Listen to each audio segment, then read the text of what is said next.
직접적으로 들여다볼 진술조사를 확보하였습니다. 이재명은 또다시 이재선의 강제 입원을 지시했습니다.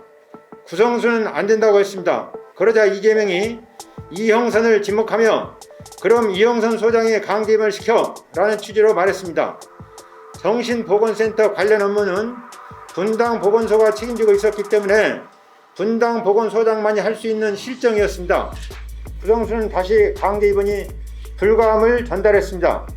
이재명은 다른 일정으로 나가면서 구성수를 향해서 안 되는 이유 1000가지를 가져와 봐라 하며 나갔습니다. 이후 구성수는 2012년 5월 2일자로 인사에서 수정구 보건소장으로 발령이 났고 이형선이 분당구 보건소장으로 부임을 합니다. 이형선 역시 강제 입원에 대한 지시를 받았고 강제 입원을 시키기 위해서 앰뷸런스까지 출동시켰지만 끝내 강제 입원을 시키진 못했습니다. 오전에 그 변호사비 대납 의혹 밝혔던 분이 숨진 채로 발견됐는데 그거에 대해서는 좀 어떻게 생각하시는지 그 부분에 대해서 제가 아는 것이 없기 때문에 제가 드릴 말씀이 없습니다. 다만 제가 이렇게 진실을 밝히려고 나름대로 열심히 하는 것을 보고 주위에서 저보고도 조심해라, 무슨 가스총을 가지고 다니든지 테이저건을 가지고 다니지 심지어는 경호원을 대동하고 다녀라 이렇게 권유한 사람도 있었습니다. 요즘 상황이 그렇다는 건 말씀드리겠습니다. 굿바이 이재명의 저자 장영하 변호사입니다. 우선 이 책의 대강의 줄거리자 핵심은 보통의 가족에게서 생길 수 있는 일이 스노우볼 효과로 유리한 조건의 이재명이 불리한 조건의 형 이재선을 정신병원에 가두려는 시도를 함으로써 끝내 형을 죽음으로 몰아가는 과정을 생생하게 담아내고 있습니다. 사건의 시작은 필기사였던 이재선이 성남시에 민원 글을 올리면서부터였습니다. 온갖 협박을 받았습니다. 협박에서 그친 것이 아니라 정신병원에 강제 입원시키려는 음모가 진행되었습니다. 폐륜화로 몰렸고 정신병자로 몰렸습니다. 이재선을 정신병원에 강제 입원시키려는 일들은 일사천리로 진행되었습니다. 마치 잘 짜인 각본에 의한 것처럼 그 거대한 권력에 맞서 한 개인이 할 수 있는 일이라곤 사실을 알리는 일뿐이었습니다.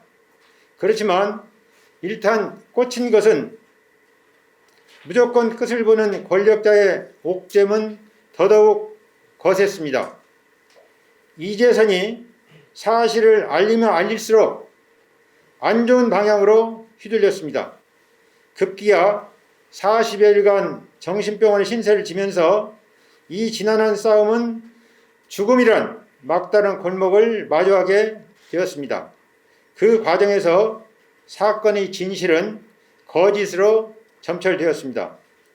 저자는 책 출간 직후 공권력을 최대한 동원하여 범죄를 저지른 천인공노할 범죄꾼 이재명 일당의 범행을 직접적으로 들여다볼 진술조사를 확보하였습니다. 이 진술조사가 바로 그 진술조사입니다. 이재명은 눈에 가시 같은 형 이재선을 정신병원에 강제 입원시키기 위해서 당시 분당구 보건소장이었던 구성수에게 비서실장 윤기천을 통해서 이재선의 민원 글과 성남시의 각 부서별 공무원들이 작성한 문서를 전달하며 검토할 것을 지시하였습니다.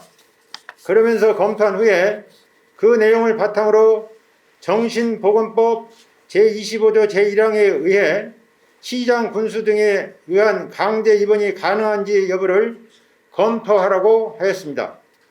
자해 또는 타인을 해야 할 위험이 있을 경우에 즉시 강제 입원이 가능한 것이 정신보건법 25조인데 문서를 검토한 결과 개인의 의견을 자유롭게 표현한 것일 뿐 자해하거나 타인에게 해를 가할 근거가 없다고 판단했습니다.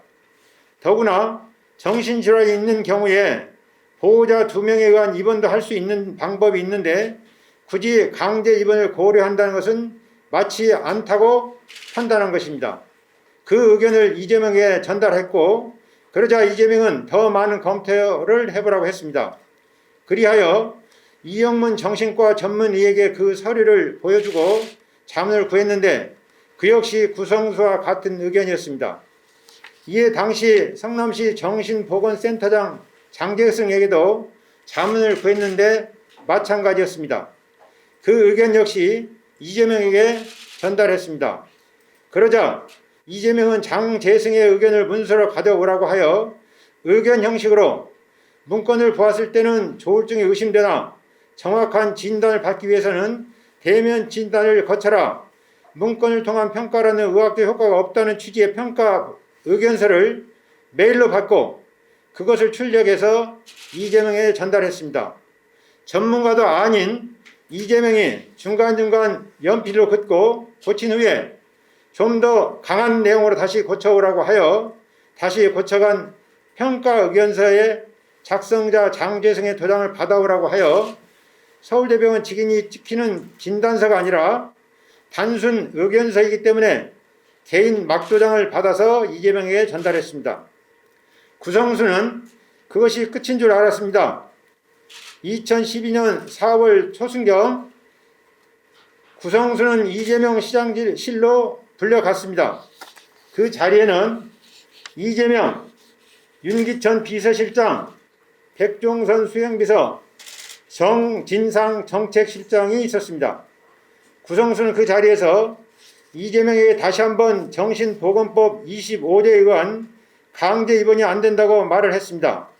그 말에 이재명은 매 보건소장은 자해나 타해할 위험이 있다고 보지 않느냐며 자신의 컴퓨터에 가서 정신보건법 제25조 사항의 규정에 의한 자신 또는 타인을 해할 위험의 기준 중 자신 또는 타인을 해할 위험 인정 기준을 프린터해서 구성수에게 보이며 이렇게 많은 가능성이 있는데 왜 못하느냐는 식의 질책을 했습니다.